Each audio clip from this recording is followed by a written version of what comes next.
Hi guys, welcome to Richard Cabile YouTube channel. In today's video, I will teach you how to reset system setting in your Oppo A5S. Okay guys, but before we start, kindly subscribe to my YouTube channel by pressing the subscribe button and the bell to notify you if I have new videos. Okay guys, let's start.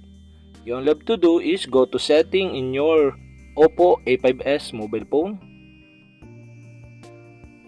Okay guys, here in settings, okay, scroll down and find the additional settings. Okay, click additional settings. And after that guys, in additional settings, okay, scroll down and okay, find the backup and reset. Okay, click this.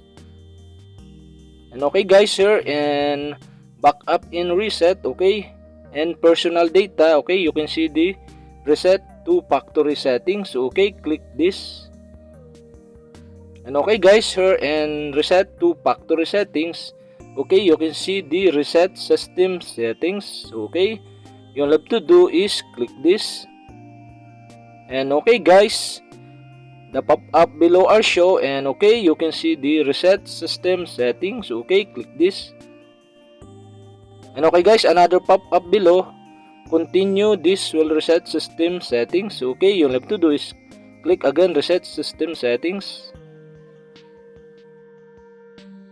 And okay guys, we have successfully reset the system setting in your Oppo A5S. Okay guys, if you have a question, kindly comment below and don't forget to hit the subscribe button and the bell to notify you if I have new videos. Okay guys, thank you for watching.